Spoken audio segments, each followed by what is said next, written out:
तो एपिसोड 7 की शुरुआत में अर्जुन और कस्बे साथ में चाय पी रहे होते हैं, जहां अर्जुन अभी भी इसी सोच में पड़ा था कि करण और कस्बे आखिर दोस्त थे क्या। तभी कस्बे कहता है कि तू तो अपना भाई है जो इतने सालों से मेरे साथ काम कर रहा है, पर हमारी लड़ाई उसी बात पर हुई थी जो तूने 50 लाख के काम के बदले 1.5 करोड़ रुपए मांगे थे। ये सुनकर तो अर्जुन के होश उड़ जाते हैं कि करण इससे मिला हुआ था। फिर कस्बे कहता है कि चल अब मैं तुझे 1.5 करोड़ रुपए देता हूँ, मेरा कंसाइनमेंट जो पुलिस ने गायब किया हुआ है उसे मुझे ला कर दे। तभी वहाँ राघव आकर अर्जुन को धमकाने लगता है कि अगर तूने वो माल नहीं लौटाया तो तेरी बीबी और बेटी को उठा लूंगा, और तेरी बीबी तो सुंदर भी है। जो सुनकर अर्जुन को गुस्सा आ जाता है और वो राघव को पहले तो अच्छे से मारता है, फिर वहाँ से चले जाता है। हालांकि ये देखकर कस्बे मुस्कुरा रहा था कि अगर इसमें जरा भी कम नहीं हुई। इसके बाद हम देविका के सीनियर को उस पर गुस्सा होते हुए देखते हैं, जो कह रहे थे कि तुम्हारी निगरानी से कस्बे का ट्रक कहाँ गायब हो गया, जो तुम्हें कुछ भी पता नहीं है। और वो देविका को ऊट पटांग भी सुनाने लगते हैं। तभी वहाँ अर्जुन आकर देविका के साइड लेने लगता है कि इसमें देविका की कोई गलती नहीं है, जो माल गायब हुआ है वो मेरे अंडर था। जिससे उसके सीनियर चुप हो जाते हैं और अर्जुन को अपने साथ बाहर तक चलने को कहते हैं। वहीं यहाँ देविका खुश हो रही थी कि चलो करण मेरे लिए इतना तो सोचता है। इसके बाद बाहर आकर वो सर अर्जुन से कहते हैं कि देखो करण, कस्बे का माल बता दो कहाँ छुपाया है, क्योंकि कस्बे को वो माल आज पहुँचाना बेहद जरूरी है। जो सुनकर अर्जुन समझ जाता है कि ये भी कस्बे से मिला हुआ है। तब अर्जुन कहता है कि मुझे सच में नहीं पता वो ट्रक कहाँ है। ये सुनकर उनका सीनियर वहाँ से चले जाता है। इधर हम आरिफ खान को उसके सीनियर के साथ देखते हैं, जिन्हें आरिफ आनंद मिश्रा की वीडियो दिखा रहा था। और वो वीडियो देखने के बाद उसके बॉस कहते हैं कि इस वीडियो के बेस पर मैं वीडियो में नाम लिए लोगों के खिलाफ अरेस्ट वारंट जारी नहीं कर सकता। इसके लिए हमें और भी ठोस सबूत चाहिए होंगे, क्योंकि इसमें कमिश्नर से लेकर मंत्रियों तक का नाम शामिल है। इसलिए ये केस बड़ा है और तुम सबूत जुटाने पर ध्यान दो, मैं तुम्हारे साथ हूँ।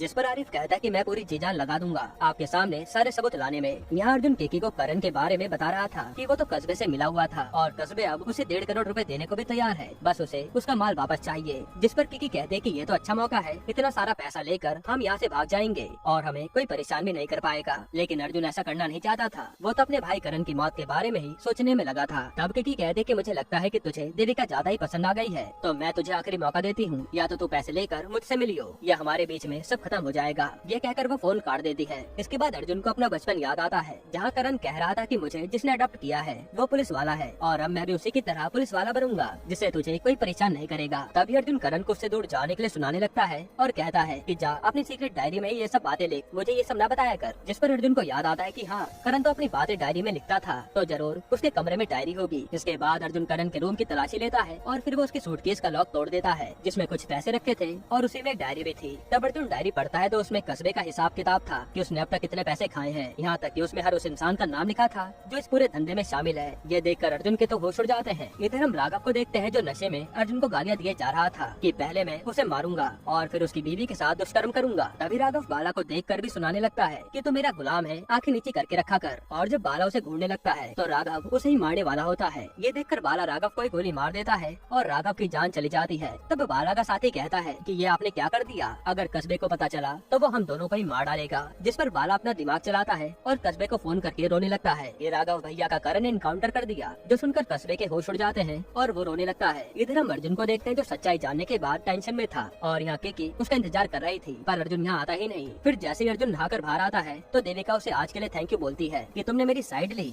और फिर वो उसे रोमांटिक बातें करने लगती है। जिसके बाद ये दोनों करीब आ जाते हैं और आज अर्जुन अपने आप को रोक भी नहीं पाता और ये इंटीमेट हो जाते हैं। वहीं आके की अर्जुन का इंतजार करके परेशान हो गई थी और वो गुस्से में अर्जुन को मजा चखाने का सोच लेती है। अब कस्बे अपने वकील से कहकर 4 दिन की बेल ले लेता है ताकि वो राघव की मौत का बदला ले सके। फिर वो सीधा राघव का अंतिम संस्कार करने जाता है, जहाँ उसकी दीदी उसे खूब सुनाती है कि मेरे बेटे का मुझे बदला चाहिए। वहीं हम केकी को भी कस्बे पर नजर रखते हुए देखते हैं, यानी केकी जरूर अब कस्बे से ही हाथ मिलाने आई है। यहीं पर एपिसोड 7